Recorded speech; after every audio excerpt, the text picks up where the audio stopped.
عمر بن عبدالعزیز جس تخت پر بیٹھے اس پر سلیمان تھا، اس پر ولید تھا، اس پر عبد الملک تھا. ان تینوں نے اپنے من کو راضی کیا، عمر بن عبدالعزیز نے اپنے رب کو راضی کیا. جب عمر بن عبدالعزیز کا وقت آیا مرنے کا تو انہوں نے بلایا رجا بن حیوہ سے، فرمایا کہ میں نے عبد الملک بن مروان چاچا بھی تھے سسر بھی تھے، ان کی بیٹی فاطمہ سے شادی ہوئی تھی. میں نے اس کو قبر میں اتارا، کفن کی گرہ کھول کے دیکھا تو اس کا چہرہ قبلے سے ہٹ چکا تھا، رنگ کالا سیاہ پڑ چکا تھا. عبد الملک بن مروان گورا چٹا تھا، یہ جگہ سرخ تھا، کالا. پھر میں نے ولید کو قبر میں اتارا، اس کا بیٹا 10 سال حکومت کی، اس نے 21 سال حکومت کی، اس نے 10 سال کی، ولید بن عبد الملک. میں نے اس کے کفن کی گرہ کو کھول کے دیکھا تو اس کا رنگ سیاہ ہو چکا تھا اور قبلہ کی طرف سے چہرہ پھر چکا تھا. پھر اس سلیمان کا واقعہ تو ابھی سنایا. پھر اس سلیمان کو قبر میں اتارا اور اس کے کفن کی گرہ کو کھول کے دیکھا تو اس کا چہرہ قبلے سے ہٹ چکا تھا. اب میں جا رہا ہوں، مجھے دیکھنا. پہلے تینوں نے حکومت کی پوجا کی اور عمر بن عبدالعزیز نے اپنے اللہ کی پوجا کی. انہوں نے ایک بڑا عجیب خطبہ دیا جب خلیفہ بنے. اے لوگو، بچپن میں شعر و شاعری کا شوق تھا تو میں شاعر بنا، تھوڑا سا اٹھان ہوئی تو علم کا شوق لگا، میں نے علم حاصل کیا. جوان ہوا تو فاطمہ بنت عبد الملک سے عشق ہوا، میں نے اس سے شادی کی. اب اللہ نے مجھے حکومت دے دی ہے، اب تم دیکھو کہ میں اس سے اپنے اللہ کو راضی کروں گا. ہمارے حکمران تو ووٹ سے آتے ہیں اور چلے جاتے ہیں 4-5 سال کے بعد، ان کی وراثت میں حکومت آ رہی ہے اور 3 بر اعظم پر حکومت ہے اور ایسا روب دبدبہ ہے بنو امیہ کا، کوئی ان کے سامنے سر نہیں اٹھا سکتا. اور یہ بندہ 2 سال 2 مہینے 3 بر اعظم میں زکوٰۃ لینے والا کوئی نہ بچا، 3 بر اعظم میں سوال کرنے والا کوئی نہ بچا، 3 بر اعظم میں ظالم کوئی نہ بچا، 3 بر اعظم میں مظلوم کوئی نہ بچا. لیکن خود کیسا رہا؟ گھر آئے، فاطمہ بڑے اچھے دن گزرے ہیں، اب امتحان ہے، میں تیرا حق نہیں ادا کر سکوں گا، طلاق لینی ہے میں حاضر ہوں، ساتھ دینا ہے تو میرے اپنے حق معاف کرو، اپنے حق معاف کرو. فاطمہ جیسی عورت انسانی تاریخ میں کوئی نہیں آئی سیاسی لحاظ سے. سیاسی دادا مروان بادشاہ، باپ عبد الملک بادشاہ، بھائی ولید بادشاہ، دوسرا بھائی سلیمان بادشاہ، تیسرا بھائی ہشام بادشاہ، چوتھا بھائی یزید بادشاہ اور اپنا خامند بادشاہ. 7 نسبتوں سے یہ عورت شہزادی ہے. کائنات انسانی تاریخ میں اتنی بڑی عورت کوئی نہیں آئی. سیاسی فاطمہ کہنے لگیں، عمر میں نے سکھ کے دن تیرے ساتھ گزارے ہیں، دکھ میں تجھے چھوڑ کے نہیں جاؤں گی، جاؤ میں نے اپنے سارے حق معاف کیے. پھر حضرت عمر بن عبدالعزیز کی راتیں اور دن کیسے گزرے؟ فاطمہ بنت عبد الملک فرماتی ہیں 2 سال 2 مہینے میں وہ میرے بستر پر میرے ساتھ نہیں لیٹے، انہیں غسل کی ضرورت نہیں پیش آئی، مصلے پہ بیٹھتے اور روتے وہیں سو جاتے اور روتے وہیں سے اٹھتے. پر 3 بر اعظم میں ظالم کوئی نہ بچا، مظلوم کوئی نہ بچا، زکوٰۃ لینے والا کوئی نہ بچا، بھکاری بھیک مانگنے والا کوئی نہ بچا. 3 بر اعظم کو ایسے صاف کر دیا. یہ فیصل آباد بھی ان کی حکومت میں شامل تھا، چونکہ ملتان وہ بمبئی تک اور ملتان دیپال پور تک یہ سارا علاقہ ملتان میں آتا ہے. اور محمد بن قاسم نے ملتان فتح کیا ولید کے زمانے میں. اپنی حکومت کو اللہ کی رضا کے لیے استعمال کیا. کیسے استعمال کیا؟ سارے مال فاطمہ کا سارا زیور بیت المال میں ڈال دیا، تنخواہ پہ آ گئے. عید کا موقع آیا، بچوں نے ماں سے کہا، 12 بچے تھے، بچیاں 12 بچے بچیاں، ہمیں کپڑے لے کر دو، عید آ رہی ہے، ہر آدمی اپنے بچوں کے لیے کپڑے لے رہا ہے. ہمارے بچے بھی کہہ رہے ہیں کپڑے لیں، جاؤ بھائی لو. فاطمہ کے پاس عمر 3 بر اعظم کے بادشاہ کے بچے آ رہے ہیں، ماں جی عید آ رہی، کپڑے تو لے دیں، ابا سے کہیں کہ ابا سے بات کرتی ہوں. ابا تشریف لائے، خزانے لبالب بھرے ہوئے ہیں گندم کے ڈھیر کی طرح، کہ امیر المومنین بچے کپڑے مانگ رہے ہیں.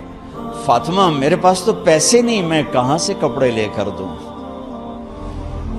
میرے پاس تو پیسے کوئی نہیں.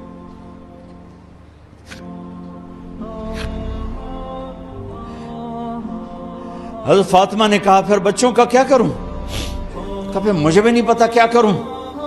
اس کے پہلے 3 حکمرانوں نے لوٹ مار کے بازار گرم کیے، ظلم و ستم کے پہاڑ توڑے، اور آج اسی خزانے پہ ایک شخص بیٹھا ہے جو اللہ کو راضی کرنے کے جھنڈے گاڑ رہا ہے. تو فاطمہ نے کہا آپ ایسا کریں، اگلے مہینے کی تنخواہ ایڈوانس لے لیں، اس سے میں اپنے بچوں کو کپڑے لے دیتی ہوں، اور گھر کا خرچہ میں مزدوری کر کے گھر کی روٹی چلا لوں گی.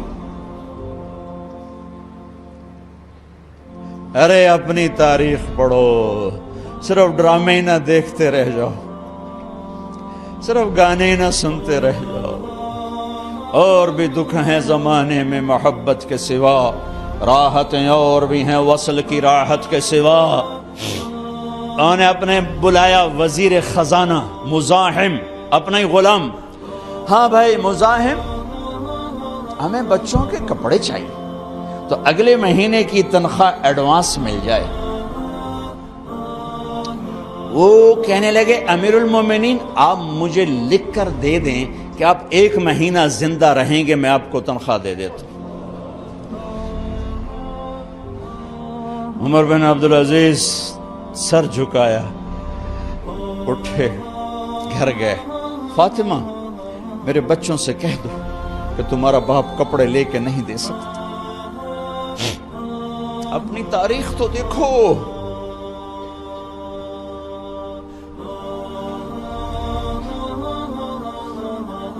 عید کا دن آ گیا، خلیفہ وقت عید کی نماز پڑھاتے تھے، نمازیں بھی خلیفہ وقت پڑھاتے تھے. بنو امیہ کا خاندان ملنے کے لیے آ رہا ہے. سارے سرداروں کے بیٹے اعلیٰ پوشاک، اعلیٰ لباس، ملنے آ رہے ہیں. تھوڑے دیر بعد دیکھا تو بچے بھی ملنے آ رہے ہیں. امیر المومنین کی حیثیت سے بچے باپ کو ملنے آ رہے ہیں، اور ان کے جسموں پر پرانا لباس ہے. عمر انہیں دیکھ کر ادھر اپنے سرداروں کے بچے دیکھے تو زرق برق پوشاکیں، اپنے بچوں کو دیکھا. ارے اس باپ سے پوچھو جو سب کچھ کر سکتا ہو اور پھر مٹھی بند کر لے کہ نہیں میں نے حرام کی طرف نہیں جانا. بچوں کو دیکھا تو آنکھیں ڈبا گئیں، آنکھوں میں آنسو آ گئے. فرمایا میرے بچوں آج تمہیں اپنے باپ سے گلہ تو ہوگا کہ آج ہمارے باپ نے کپڑے ہی نہ لے کے دیے. ان کے ایک بیٹے ہیں عبد الملک، ان سے بھی 4 رات آگے تھے، ان سے پہلے ہی فوت ہو گئے تھے. کہنے لگے ابا جان آپ کو مبارک ہو، آپ نے قومی خزانے میں بددیانتی نہیں کی ہے، آپ کو مبارک ہو. آج ہمارا سر بلند ہے، ہم شرمندہ نہیں ہیں، ہم شرمندہ نہیں ہیں. انسانوں کو کپڑوں پہ نہیں تولا جاتا. آج کا میرا دیس کا مالدار اتنا فقیر ہو گیا ہے، اتنا چھوٹا ہو گیا ہے کہ وہ اپنا تعارف کروانے کے لیے 50 لاکھ کی گھڑی لیتا ہے، 6 لاکھ کا جوتا لیتا ہے. آج کی بیگم اتنی چھوٹی ہو گئی ہے کہ اپنے قد کو بڑا کرنے کے لیے وہ 10 لاکھ کا ہینڈ بیگ لیتی ہے کہ دیکھو میرا بیگ 10 لاکھ کا ہے. ارے میری بہن تو 10 ٹکے کی بھی نہیں رہی اگر تو نے بیگ سے اپنے آپ کو بڑا بنایا. او میرے دوست تو 2 ٹکے کا نہیں ہے اگر تو 10 لاکھ کے جوتے اور 50 لاکھ کی گاڑی سے اور 50 لاکھ کی گھڑی سے اگر تو بڑا بننا چاہتا ہے. ارے اس دھوکے سے نکلو. برینڈڈ کہاں جا رہے ہو؟ جب تم اپنی ذات میں بے قیمت ہو تو رب ذوالجلال کی قسم تمہاری گھڑیاں، تمہارے بیگ، تمہاری گاڑیاں، تمہارے بنگلے تمہاری عزت کو بڑھا نہیں سکتے۔ ابا جان آج ہمارا ساڈا ایتھے سر آ گیا ہے، سانو آج ساڈی عید ہو گئی کہ ساڈے ابے آج خیانت نہیں کی تھی۔ آج ہم خوشی سے بلند ہیں کہ ہمارے باپ نے بددیانتی نہیں کی۔ گھر میں تشریف لائے، کہنے لگے فاطمہ کچھ پیسے ہیں، میرا انگور کھانے کو جی چاہ۔ بس فاطمہ رونے لگی۔ فرمایا امیر المومنین خزانہ تو بھرا پڑا ہے، 1 درم کا بھی تیرا حق نہیں ہے کہ تو 1 درم لے کے انگور خرید لے۔ تو تھوڑا پٹھے، فاطمہ میں جہنم نہیں برداشت کر سکتا۔ او میرے بھائیو جو دن رات سود میں پھنس چکے ہو، جو دن رات جوے شراب میں پھنس چکے ہو، کیسے اللہ کے سامنے سرخرو ہو کر کھڑے ہوگے؟ فاطمہ میں جہنم نہیں برداشت کر سکتا۔ نہیں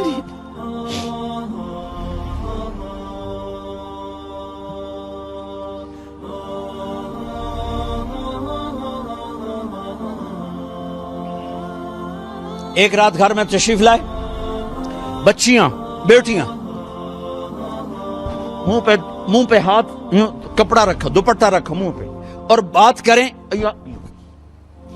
آپ نے پوچھا ارے کیا ہوا تمہیں، یہ منہ پہ کپڑا کیوں رکھتے ہو؟ تو خاموش ہو گئی، لیکن گھر کی خادمہ رو پڑی۔ کہا امیر المومنین آج آپ کی بیٹیوں نے کچا پیاز توڑ کے اس سے روٹی کھائی، سالن کوئی اور مسری دی دال ہی کوئی نہیں ہے، پیاز کچے پیاز نہ روٹی۔ آج ساڈا مزدور جڑا کوئی نہ کوئی چٹنی بنا بند ہے، 3 بر اعظم دے بادشاہ دیاں دھیاں کچے وصلہ نہ روٹی بیٹھیاں کھاندیاں۔ اور میرے آج کا تاجر کہتا ہے جھوٹ نہ بولوں تو کاروبار کیسے کروں، میرا افسر کہتا ہے رشوت نہ لوں تو گزارا کیسے کروں۔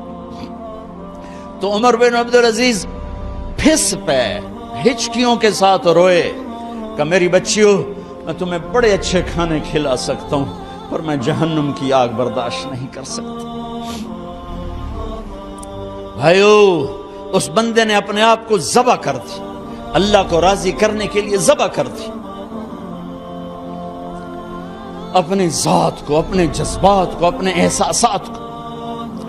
جب گورنر ہوتے تھے نا تو حضرت فاطمہ کی ایک باندی تھی، ان سے انہیں عشق ہو گیا تو اپنی بیگم سے کہتے یہ باندی مجھے گفٹ کر دو، وہ کہتی میں نہیں کرتی۔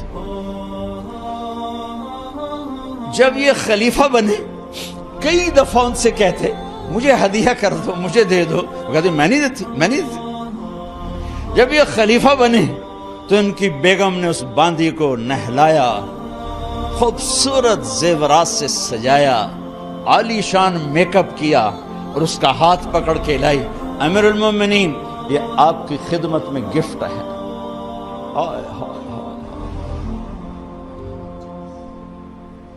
اس کو یوں دیکھا، فرمایا کہاں سے آئی تھی؟ کہا جی عبد الملک نے کوفے سے مجھے زبردستی اٹھوایا تھا۔ تو 2 آدمی بلائے کہ جاؤ اسے اس کے مالک کے پاس واپس بھیج دو۔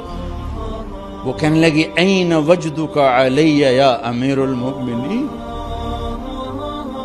امیر المؤمنین آپ کا عشق کہاں گیا جو میرے ساتھ تھا؟ تو عمر کی آنکھیں بھر آئیں، کہا وہ پہلے سے بھی زیادہ ہے لیکن تمہیں اللہ کے لیے قربان کرتا، میں اپنے عشق کو اللہ کے لیے قربان کرتا۔ ہاں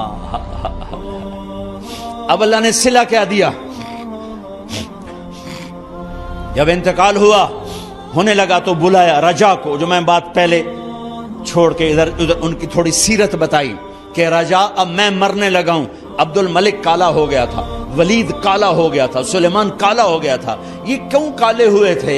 یہ بے نمازی نہیں تھے، بدکاری نہیں کرتے تھے، کسی کی طرف ان کی میلی آنکھ نہیں اٹھی کبھی، یہ ظالم تھے، ظالم انسانوں کا خون پیا، مال میں خیانت کی، اس پر اللہ نے چہرے پھیر دیے۔